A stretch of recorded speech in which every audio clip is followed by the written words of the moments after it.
Amen. Thank you, Leona. We have a friend with us this morning. John Stewart is here, and you as a church have been supporting him for 25 years. And he is shifting horizontally. He's going to retire from the missions field, but not retiring. And so, John, would you come? He's a good friend. And would you welcome him? And John,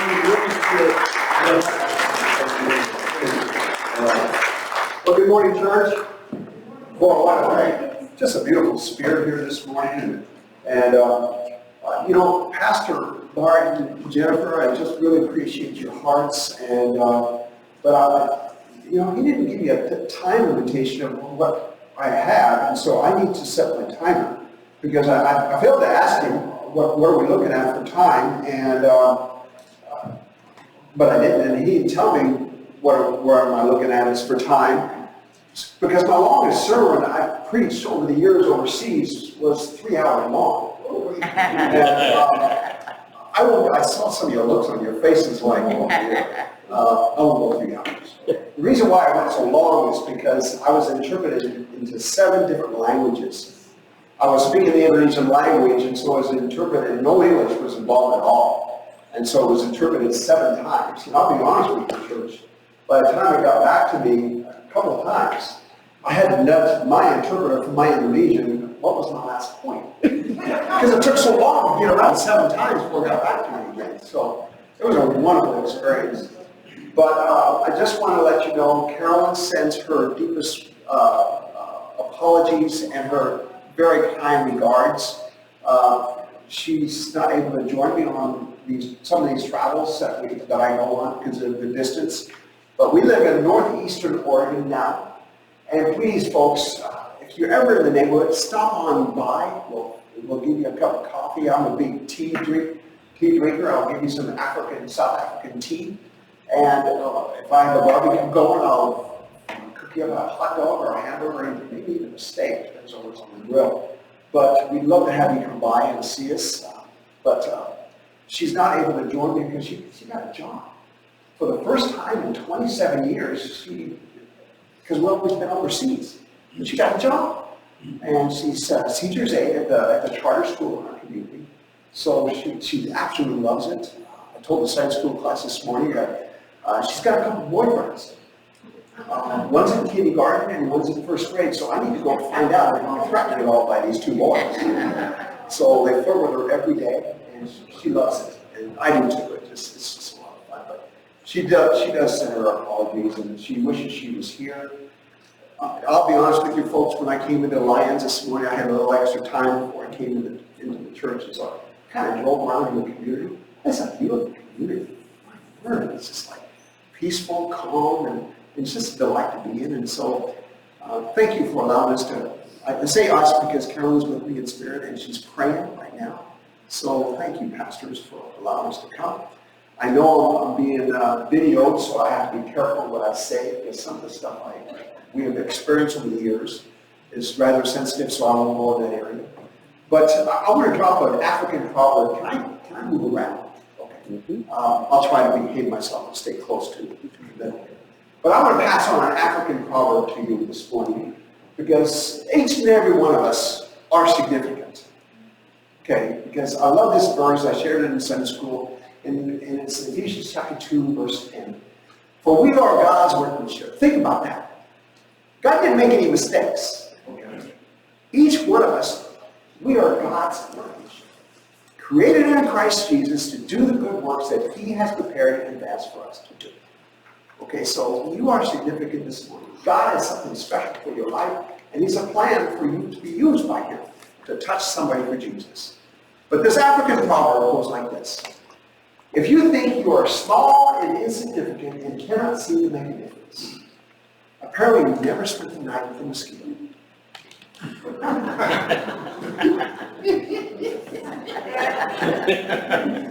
Let that sink in for a minute, okay? Because you can remember those massive little mosquitoes, and they do make a difference in your night's sleep. Okay. All right. What I'm going to do this morning, the time that I do have my timer on, so I won't go over time, only as the Lord allows. But I would like to share something with you. We're going to be very candid with you, because this will be our last time in this church as itinerating missionaries. Okay? But that doesn't mean this is not going to be our last time to visit you.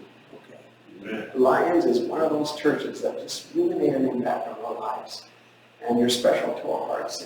And as Pastor already shared, you guys have been with us. Think of this. You guys have been with us since 1995. That's phenomenal. And some of you weren't even born yet. So we want to say thank you for your faithfulness. Thank you for your sacrifices you made, not just for us, but for missions. And the greatest thing is for God. Because missions is the heartbeat of God. Okay? Without missions, there would be no God. Without God, there would be no missions. Okay, so, but what I want to do this morning, in the time that I have, I want to share something with you. Carol and I, we usually kind of jump back and forth and kind of do a tag team on this round. But she's not with me this morning, so I'll try to be her voice as well. I won't be able to do her voice literally, but I'm going to be able to share her heart, okay? Because what I'm going to share with you is it's going to be basically the seasons. I thought you were going to take away my sermon or my sharing, but the seasons of God's faithfulness. The seasons of God's faithfulness. And of course, you know what the seasons are. We are now going into winter. And we just had a magnificent fall. As I was driving in town today, I saw just the magnificent fall colors of some of the trees that are changing. So fall is a very beautiful time of year. And of course, there's the spring, which, and then the summer. But I want to kind of go on those 4 different kinds of seasons as far as our missions endeavors over the years. And I'm going to share with you some very candid moments with you. Okay. I'm going to, if I can use the expression, I'm going to be a glass house this morning. I'm going to take a big risk in sharing with you our hearts as regards to God's faithfulness in the seasons of life that we've experienced over the years. And Pastor Arnie, we've been overseas for 25 years, and I'll be honest with you, Carol and I, to be quite frank. We're kind of having a difficult time adjusting to this new culture called America. Because we've been outside looking in, and America has changed a lot. And America has changed quite significantly just in the last 3 years. And so, but that's another whole different point. But I do want to put this plug in. Get out and vote. Get out and vote. Okay. I've already cast my vote, so it's good. So my text this morning is out of Ecclesiastes chapter 3. It's kind of a different verse to share, but it's kind of hits home. It resonates with us, and I hope it will resonate with you this morning. And I hope I will have your undivided attention, because this message is for you. Out of thanks and appreciation for what you've done for our lives and for the cause of Christ in the worlds that we've lived in, the cultures that we've experienced. In Ecclesiastes chapter 3, if you go to Proverbs and then turn right, it's the next book over from Proverbs. But in Ecclesiastes chapter 3, beginning at verse 9, and it says this: what does a worker gain from his toil? That's a very pointed question. What does a worker gain from his toil? And of course, he unfolds, he unpacks this by what he states by that question, and it goes like this: I have seen the burden God has laid on men. Now this is a progression, okay? And then in the end, it gives a conclusion for what your work has been, and the toil that you put in, and the gain that you've accomplished from your toil. He has made everything beautiful in his time. He has also set eternity in the hearts of men. Yet they cannot fathom what God has done from beginning to end. They cannot fathom what God has done from beginning to end. I know that there is nothing better for men than to be happy and do good while they live, that everyone may eat and drink and find satisfaction in all his toil. This is the gift of God. I know that everything God does will endure forever. Nothing can be added to it and nothing taken from it. And this is what was so incredible about the worship this morning. Because, he concludes it with this: God does it so that men will revere him. That's what it's all about. Now, Father, in the brief moments that I have to share your faithfulness in all our lives, God, I just ask you that you would help me to communicate effectively to your people this morning. And I pray that what I share would resonate with each and every one of their hearts, that they will sense and know your presence in a very powerful and yet different way this morning, that they would go out of this place knowing that you have a purpose and plan for each one of our lives, and that you intend for each one of us to make a difference for the glory of God in and through our lives. I pray this in Jesus' name. Amen.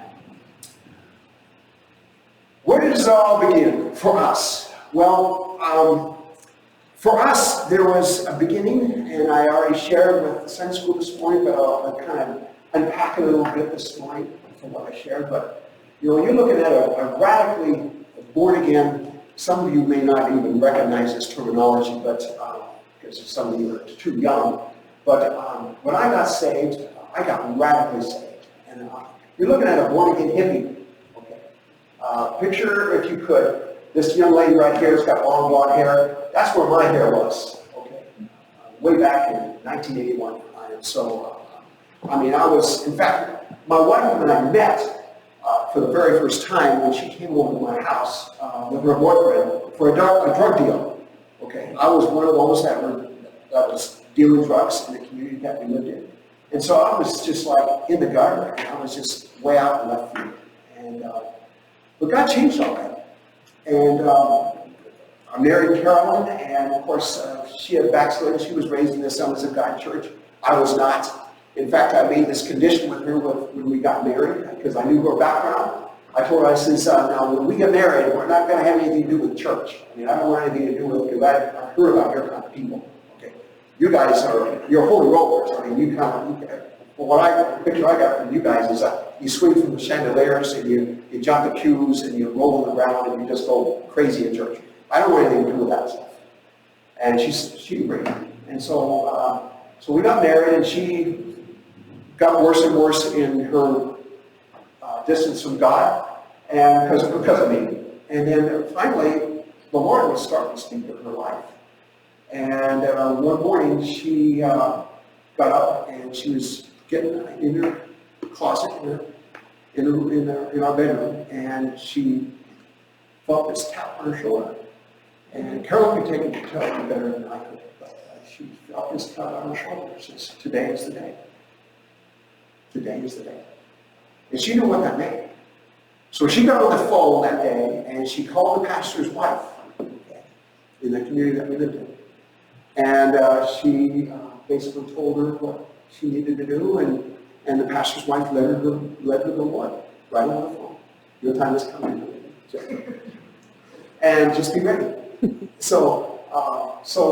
But in the next breath, after she led her to the Lord, the pastor's wife, as a good pastor's wife is, she says, "Well, Carolyn, why don't you allow Pastor and I to come over to your house and just to encourage you and just visit with you?" And Carolyn said, "No, don't even do that, because you don't know my husband, because he doesn't want nothing to do. And if he finds out that what I have done this morning, our marriage could be over." And she says, "Please, just let it be." And you know what she said? "That's fine." And in her next breath, she said this. She says, "Now, Caroline, I know exactly where you're coming from, but I want you to know that if you ever come to church, if he allows you to come to church," that's how bad I was. I wouldn't even allow to go to church. And so if he ever allows you to come to church, and you start coming, and yet he wants to do something on a given Sunday, or take off for the weekend, you follow him. You be an example to him. You don't have to be in this church, because you are the church. And so, that was fine. So Carolyn told me what she had done.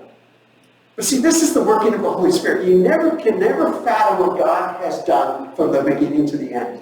See, God was already doing it by His Holy Spirit, even though I didn't know it. God was already preparing my heart. All right? Even when it destructive I was, even in the drug culture I was in, God was still working in my life, even though I didn't want to acknowledge it. But she came up to me and she told me what she did. And I says, "Well, that's fine." And then in her next breath, she says, "Would you mind going to church?" And I said reluctantly, "Yes, you can, but you can't go to your church. You must go to the church that I was raised in." And you know what she did? She agreed. And so, for the first Sunday, I went with her to the church that I was raised in, and just to let her know that it's okay, and I'll do that. So, in fact, I was telling her I was a Christian because I went to church twice a year. I was a submarine Christian. I would rise to the surface at Christmas and Easter, and then I would go back into the water again. And so I was one of those kind of Christians. And so she went to church, I went with the church, but I didn't want to do anything. In fact, the church that I went to, only lasted about half an hour, and I was done. They were going to go back to sin all the rest of the week.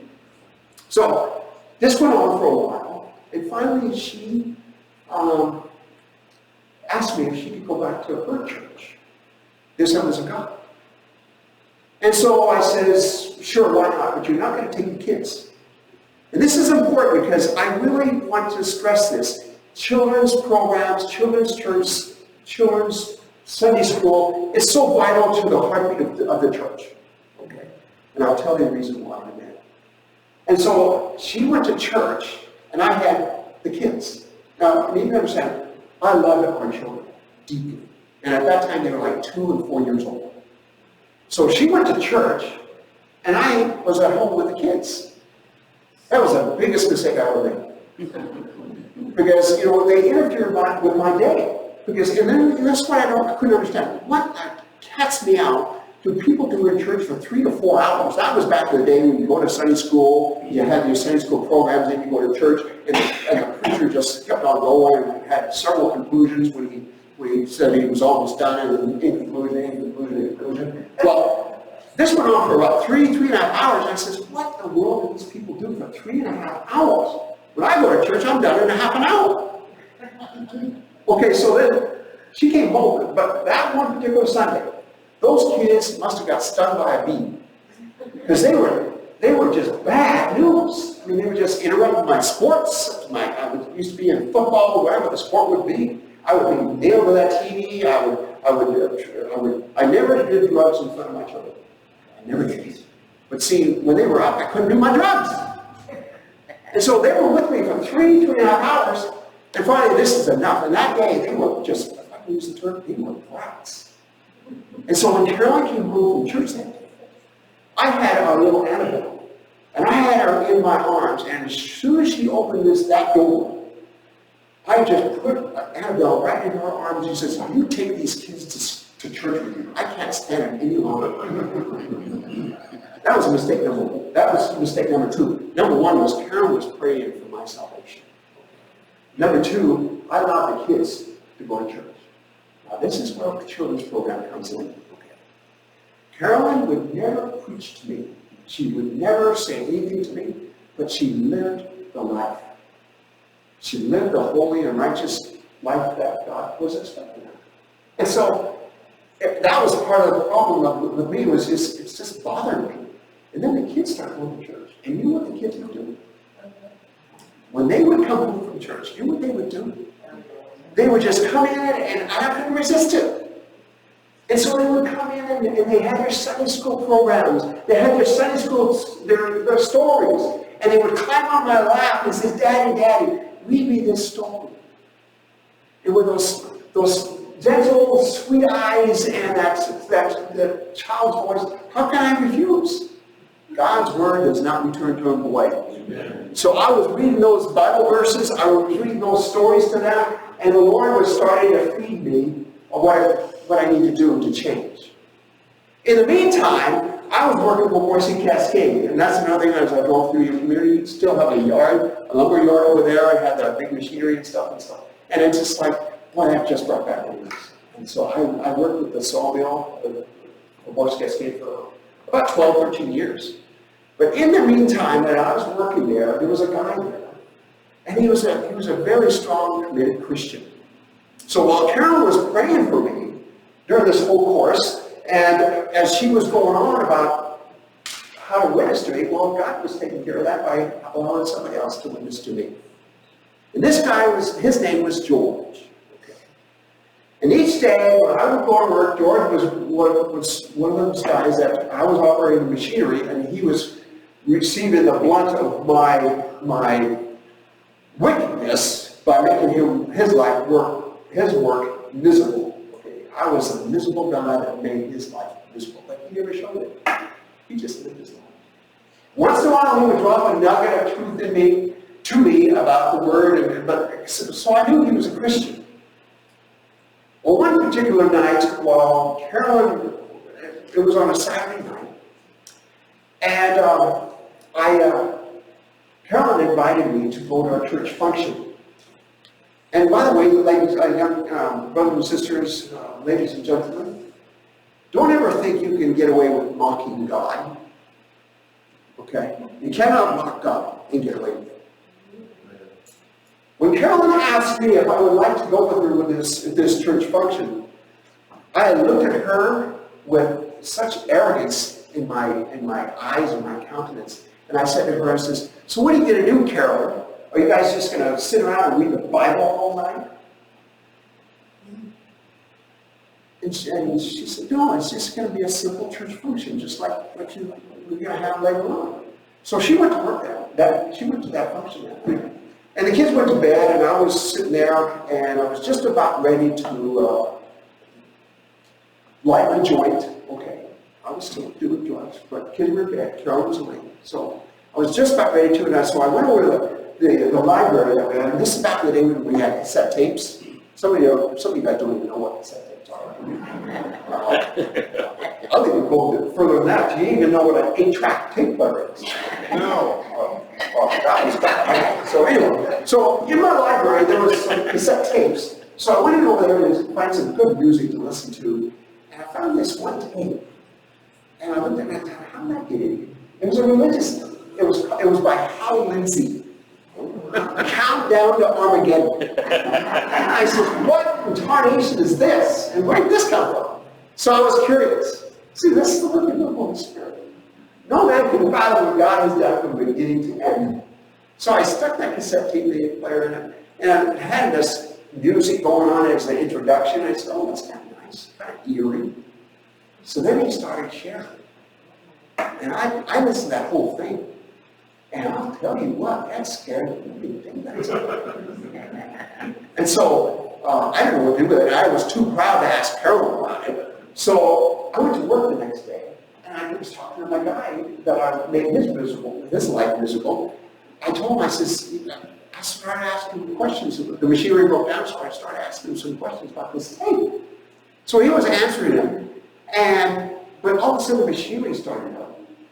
And he leaned over and says, George, he says, John, would you mind if I come over the next day and maybe explain this? Because he saw the window. He saw the opportunity. And so he took advantage of it. And so he asked, could I come over tomorrow? And I want to tell you more about this tape, and I'll answer more of your questions. So he did. And so we came over that day, and as he said, and Carolyn worked mornings as I worked nights, and she was gone. And the kids, they were very good that day. I don't know why. Because the Lord was setting it all up. And so he started explaining this tape. And in the meantime, and this is why I believe in so strongly in discipleship and mentoring. Because God is more concerned about disciples than he is for converts. Okay. Converts come and go. But disciples stay to the end. And so he came in, and as he was going through the steps, he started talking about salvation. And the first step he went through, I didn't even see it coming. And so he stopped and he says, do you understand what I said? Do you have any questions? I said, no. So he went on to the next step. And each step he would stop and ask, do you understand? Before he moved on. So to make a long story short, he ended up asking me the question, after it was all said, and he says, well, John, would you like to accept Jesus Christ as your personal Savior and Lord? Mm-hmm. And so, with a smile on my face, he says, sure, why not? And so he prayed, I prayed, the sinner's prayer with him, then he prayed for me. And you know what I was expecting that morning? I was expecting a lightning bolt to come right through the roof of the house. Okay. Well, I was expecting thunder to clap all across the skies. But nothing happened. And then Carolyn, the timing of it, Carolyn came home from work. She opened the door. And of course, George was sitting there next to me, and he looked at me and he says, well, John, just tell Carolyn what just happened here. And I says, Carolyn, I'm a Christian now. And Carolyn was taking off her coat, and she went over the closet, and she said, looking back there, and says, oh, that's nice. And she just looked at her and walked in the other room. Because she always heard that expression from me, that I'm a Christian. But she never saw the fruit. But before George left, I asked him the question, so what do I do now? And he says, well, first of all, you need a Bible. Oh, I had a Bible. I had a Bible. It was a family Bible. And so the family Bible was about this wide, about this high, about that thick. He says, you need to read that Bible. And you need to take it to church. Oh, well, I had seen when I went to church the first time. Okay. And then he says, and this is where God's got a sense of humor, ladies and gentlemen, brothers and sisters. God used a man who was a Baptist, okay, to the Lord, with a very liturgical background, extremely liturgical, my God. And he was encouraging me to go to a Pentecostal church. Okay, you need to go to church with your wife. And so, that day, God did a remarkable work in my life. Remember when I said you cannot knock God? You know what he did with me, first thing? He put a hunger of his word in my heart that I could not stop reading the Bible. I could not stop. In fact, I took a pocket King James with me to work so I could memorize the Bible. And George was right there with me all the time. He would mentor me. He would disciple me. I had questions about the Bible. He was right there for me to ask me. That's discipleship. That took place for 2.5 years. He was right there with me. Okay, to sum up this whole springtime moment of season, where new beginnings start, this was my season here, the spring. This is the season that all of you will encounter, if you have not already. A couple of furlongs ago, this is our 6th one, and so this is about our 4th one. We went and visited George. He's now retired from the mill. And he was there about 25, 30 years.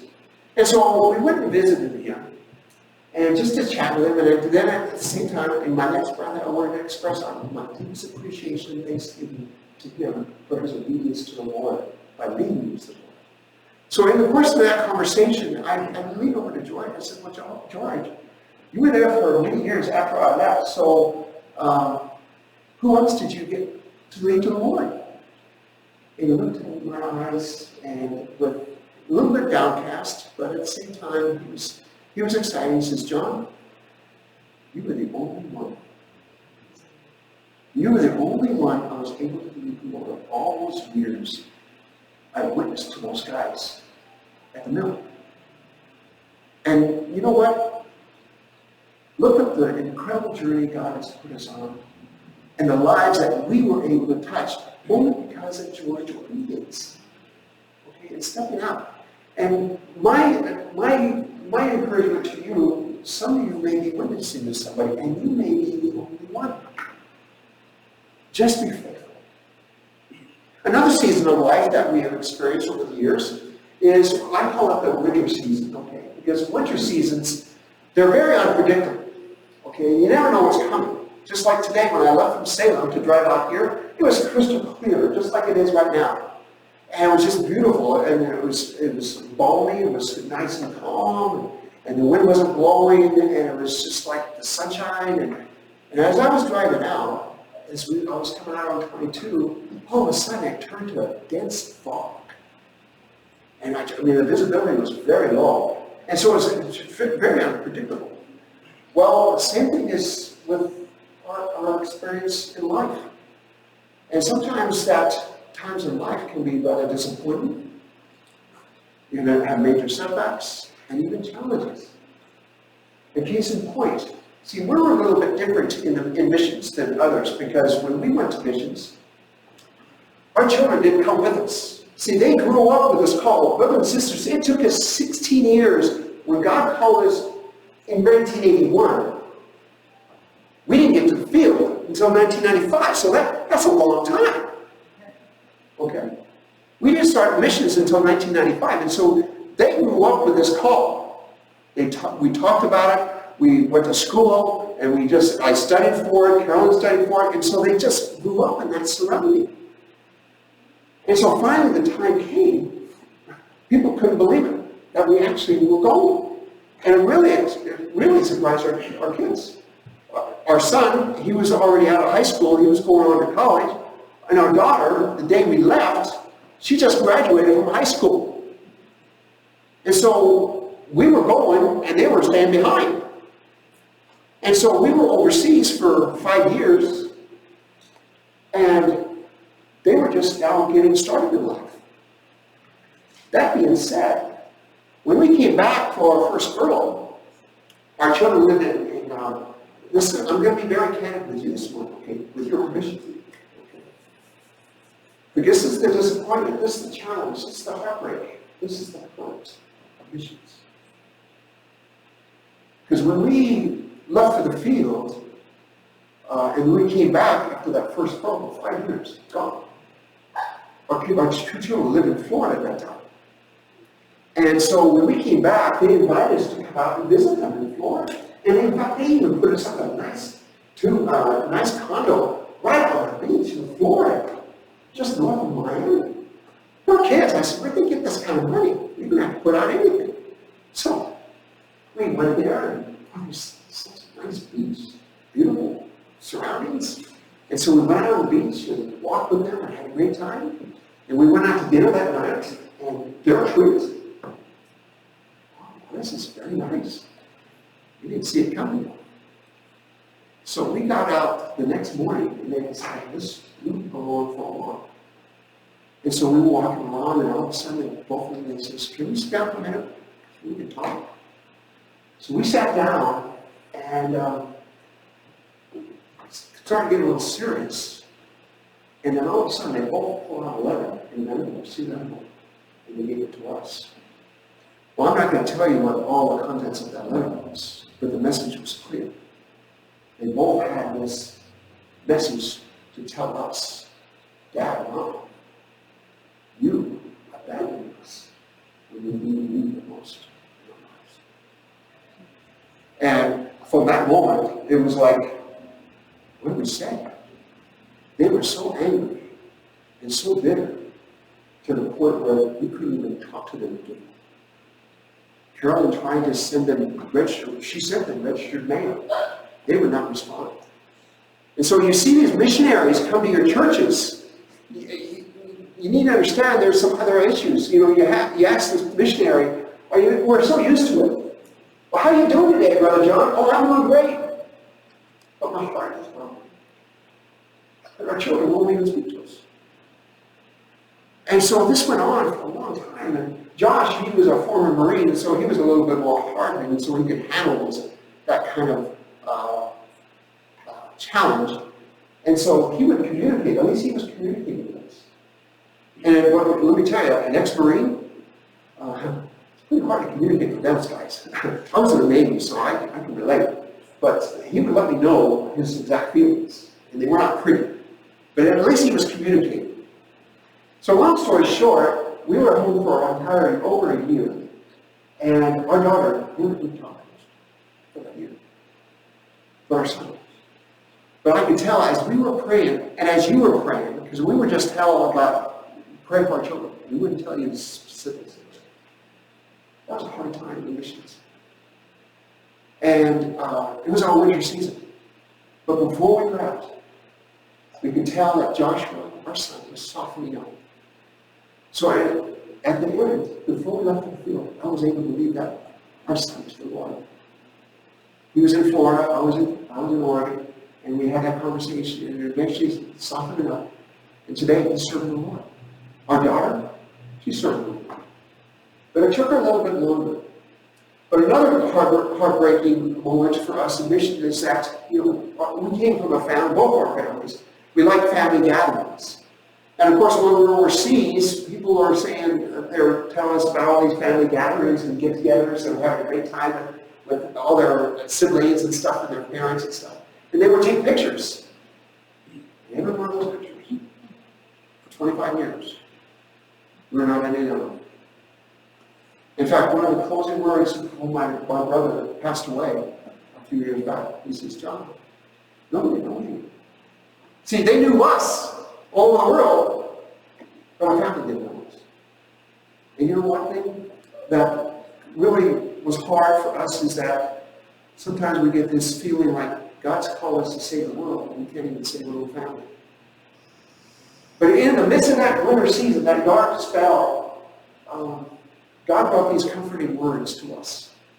And I'm glad you changed the course of that one verse to make it personal. Because that's who we have, is a very personal God. Because we have served and lived and been around and worked alongside the Muslims. They don't know who their God is. But we know who our God is. He's a loving, he's a kind, he's a compassionate, he's a forgiving, he's a very ever faithful God. And we can know him personally. But there's a verse that brought us through that winter season, if I could share it with you real quick. And it's in Psalm 91, verses 14 through 16. And this psalm it's incredible because the Lord has just prompted us to change the pronouns into personal names, our names, to take us through those dark hours. And that was, because John and Carol love me, says the Lord, I will rescue them. I will protect John and Carolyn, for they acknowledge my name. John and Carol will call upon me, and I will answer them. I will be with John and Carolyn in trouble. I will deliver them and honor John and Carolyn. With long life will I satisfy them and show John and Carolyn my salvation. That's what the Lord taught us. is to make it even more personal from his word to him, for him to communicate to us of his love for us. And one thing that he reminded us of, John and Carolyn, I love your children more than you do. So that's the winter season. But then I don't want to leave it there. Let's move on let's talk about the summer, okay? The summer season, I love summer. I mean, if I had to do it all over again, I would love to be a farmer. Because I used to, when I was working, when I was in school, high school, I would work on a farm, with buck bales, move irrigation pipe. That was back in the day when they moved irrigation pipe. They didn't have any motorized ones, okay? Yeah, you really had to pick them up. And that was back in the day when you didn't have machines to do the bucket bales. You picked them up by hand, put them on the truck. So I love all that kind of work. So sometimes it's time for me. It's the beginning of harvest. And let me tell you, over the years of ministry overseas, we've had wonderful opportunities go on to reach out to the Muslims and to the Hindus and the Buddhists. In fact, it was so amazing that when we were in Indonesia, we touched on this verse, God chose the foolishness of this world to shame the wise and weak things of the world to put down the strong. Well, sometimes I wonder, why me, God? Why me? Because we have missionaries that are a lot more seasoned than we were. Because as I already alluded to in my background, I was nothing. I was going down the path of destruction, but God saw something in me. God has seen something in you, and he wants to use you if you only give him a chance.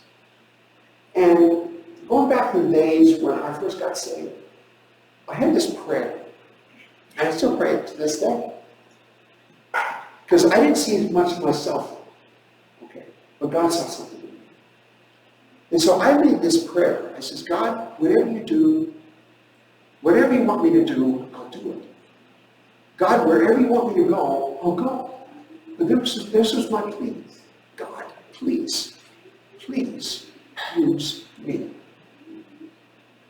And when we were in Indonesia, I'm going to share this story, so I'll put it in a small capsule and I'll give you the Reader's Digest version of it. But when we were in Indonesia, in language school, we had a Muslim come into our door, come to our place and build furniture for us. And this Muslim was very hardcore Muslim. Okay. He was a very devoted Muslim. But God had witnessed my heart and he wanted me to witness to him. But I couldn't communicate with him because I didn't speak his language. But God's word speaks for itself. And so when he left that day, one of the days he worked for us for about 2 or 3 months. And so he left, before he left that day, I gave him a Bible. I'm going to short version of it. I gave him a Bible and he took it home. And I gave him some verses, John 3:16, Romans chapter 10, verses 9 and 10, and 1 John 1:9. Simple verses. Okay. And so I told him to take it home and read them. And so he did. But then he didn't show up to work for a few weeks. We got a little concerned because he lived in a very strong Muslim village. And so we got concerned that maybe he got caught with that Bible and either got severely persecuted or killed. So finally he showed up, he knocked on our door, and there was a different appearance about him that day. So he came in and he started working, and I could tell he was very troubled. So I sat down with him and I told him, I said, August is his name. I says, August, is everything okay? He says, yeah, but I got a question for you. I said, okay, what is it? He says, well, here's how it goes. Last night, that day you gave me that Bible, I went home and I read the Bible, those verses that night. I read it to my wife, and so I went to bed. And as I was sleeping, I had a dream. Now, brother, this is something I would expect from a very seasoned missionary. We've only been in the country for 6 months, and this is what happened. He said, I had a dream. And I was dreaming, all of a sudden the room just brightened out, so blinding light that I couldn't hardly even open my eyes. And all of a sudden this figure came out in this bright light, and he was walking right towards me. And as he was walking towards me, I couldn't see his face because the light was so bright that it was almost literally blinding me. But as I could see a figure in that light, a shape. And as he was walking towards me, he was starting to lift out his arms like this. And then he stopped. And then I heard this voice saying, Pak Agus, Mani ikut saya, which means, Mr. Agus, come, follow me. And as soon as he said that, he was gone. The light disappeared. And I woke up in a start. I didn't know what to say or do. And then he asked me this question, Pastor Bart. He says, John, who is that man in my dream? And I said, well, duh.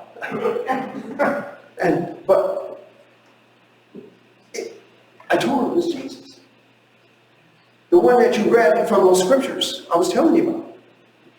He says, well, he was telling me to follow him, but I can't follow him because I'm a Muslim. And your God does not approve of me as a Muslim. Then I thought about this verse, John 3:17. Okay. So I didn't know how to really communicate to him effectively, so I didn't read your Bible, so I quickly turned to John 3:17, then I had him read it. For God didn't send his son to condemn the Muslim, if I can use that, to condemn the world, but to do what? But to save the world, to save the Muslim through him. Let me tell you, when he read that verse, his whole countenance changed, and he started crying. So, in the end, we were able to lead that man to the Lord. And to this day, he's still serving Christ. And in fact, he's serving in such a way that he's serving at a church. And that's a whole other story. And then also, another story, quick story I need to share real quickly, is the fact of when we were in Ghana, we had a great revival. Many Muslims came to Christ in northern Ghana. And there were so many that shared their saints with Christ. Over 70 Muslims wanted to get baptized. And just to show you how God works, see, we lived in the sub-Saharan desert of Ghana. The average temperature every day was 125. Every day. And so we were in a time of season where it was just like arid, dry, no rain. It wasn't the rainy season. And so, but these Muslims, they wanted to get baptized. But there was no water. What do we do with water? We can't just sprinkle. I don't believe in sprinkle. So we just prayed. And so we made preparations to go to this region, way up in a stronghold of Muslims. And let me tell you, these people were not ashamed to get baptized. They were not ashamed of their faith. And so we got up there, and before we got there, God just brought a gully washer of a storm. It rained 2 days straight, and we had water. We had lots of water. But I didn't know what was in those waters. So we had to split it up in 2 days, 40 on one day, 30 on the next day. And so that first body of water that we were in, just showing how dumb we as Americans can be. Because Africans are very smart. And so I was so excited, I got caught up in the emotion of the experience. And so we got this body of water they found. And so I just ran out while those 40 people followed me. And I just walked through this tall grass. Now, you need to understand, in that part I'm almost done. Give me 5 more. How many give me 5 more minutes? Okay, 5, 10, 15, 20, 25, 30. Okay, I got 30 more minutes. No, I'm kidding. Okay. Anyway, I got so excited about the whole. So, Africa's got known for venomous snakes. They got black and green mambas. They got spinning cobras. They got the death adder. And so I just took off in that tall grass. And I was so caught up in the experience. I never been baptized that many people at one time. And so here are these Africans just stand there, just like a dumb white man. He's going to get dead before he gets to the water. But thank God there were no snakes. So they followed me reluctantly after I blazed the trail for them. So I was the guinea pig and there was no snakes. So we got out in the water. And let me tell you, we had church. These Ghanaians, they get emotionally involved when they worship. Okay. So they were coming out in the water and they were just so excited about their newfound faith and they were just splashing around, dancing in the water, and we would baptize them in that muddy mess. And they come out just shouting and screaming in their old native tongue, and then the next one come in, they would be splashing around and singing and stomping and stuff like that. And so we got through all that baptism. And so we got out, and I don't know who got wet more, me or them, because they just did all that splashing. So we got out and we started walking back to vehicle. Of course, Carol was out there taking pictures. She couldn't get down there with us. And so she started screaming at the top of her lungs. And she said, John, can you get out of the water? And so about less than 10 yards from where we were baptizing those people, there was a crocodile, a 12-foot crocodile. Oh. And I said, who would know? But I really believe God put a circle of protection around us. Next body walk on Sunday, we made sure there were no crocodiles. I don't want to look at that. But all that being said, there's the victory in summertime. Okay, and so that was a season of celebration. But then now we turn into the fall, where the season starts to change. And this is where we are at today. As Pastor already alluded to, we're in a transition. And it's kind of time for where we transition into, I don't like using this word, it just seems like it comes me to a halt. So I'm not calling it retirement, I'm calling it a horizontal shift. Okay, we're not done with, because once you're a missionary, I already shared this in service this morning, once you're a missionary, you're always a missionary. Each one of us, you don't have to go to this land to be a missionary. You have a mission field right here in the Lions. Okay, I saw them this morning. And you have a great opportunity. See all this political stuff that's going on right now, all this COVID stuff, don't look at it as a problem or a setback. Look at it as an opportunity. Okay. Jesus is alive. We don't have to be locked in fear. It's like, what's everybody so scared of? I mean, I've had malaria so many times, I've been on the deathbed. And yet, God still has a purpose and plan for each and every one of us. Now, we have to use common sense. Okay, I didn't use common sense when I went to that tall grass or into that body of water. I should have asked first if there were crocodiles. But I didn't. But God still protected us. But look at it as an opportunity. All right? And so right now we are in the horizontal shift. And we are transitioning. We're not living overseas full time anymore. But we have been asked to go back to Africa on a short-term mission trip. In fact, I'm teaching a class via Zoom in Botswana in February. And I've been asked to go to Malawi, I've been asked to go to Kenya, I've been asked to go back to Togo, and to Botswana, and to South Africa. So the opportunities are there. So God is not done with each and every one of us. Okay, God still has a purpose and plan. So I want to just real quickly close with this, this verse, and I'm going to turn it back over to you, Pastor. And forgive me for going 5 minutes, but you gave me 5 minutes more, so I'm going to leave it at that.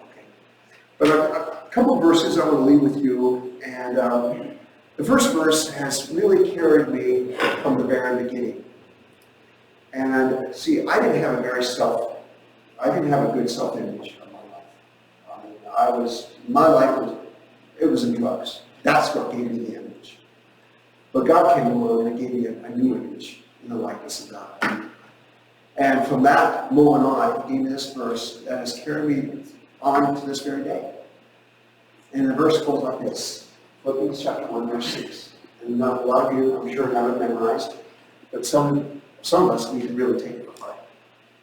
It's one thing to memorize a verse, but it's another thing to take it to heart. I am confident of this very thing, that He who began a good work in you shall perfect it until the day of Christ Jesus. That will carry you through from the very beginning. Because I still remember that day, February 3rd, 1981, when I gave my life to Christ. That day has never left me. I'll never forget that day. And from that day on, that's the first verse I memorized. I am confident of this very thing, that He who began a good work in me shall perfect it until the day of Christ Jesus. And then finally, the verse that has helped me through the years of all these seasons of life, of seeing God's faithfulness in all seasons, okay? You will, if you haven't done it already, if you have not experienced, you will face setbacks, you will face challenges, you will face disappointments, and even heartache. But there's a verse that has really helped Carol and I immensely. It's in Galatians chapter 6, verse 9. See, brothers and sisters, I have never believed in anything so strongly as I do what I'm doing right now. Because God changed my life, and He's still changing my life. I'm not perfect yet. I still make mistakes. I still fail God, but God is still forever faithful to his own. Okay. Galatians chapter 6, verse 9. And there's a condition in this verse, okay? Because God has got it all worked out for us, but we have our part in it as well. Galatians chapter 6, verse 9 says this. Do not become weary in doing good. Do not become weary in doing good. You have that there? Yeah. For at the proper time, you will reap a harvest. Now here's the condition. There's that big IF in the middle of it. If. See, God's never given up on us. But how many times have we given up on God? Okay. Don't give up. Okay. Stay the course. Because God's not done with us yet. Okay. God's not done with being terrible. Okay. And we're going to press forward. But God has something planned for your life. And we wanted to say, from Carolyn's heart, from my heart, thank you for not giving up on us. Okay, you folks have been with us from the beginning and you never gave up on us.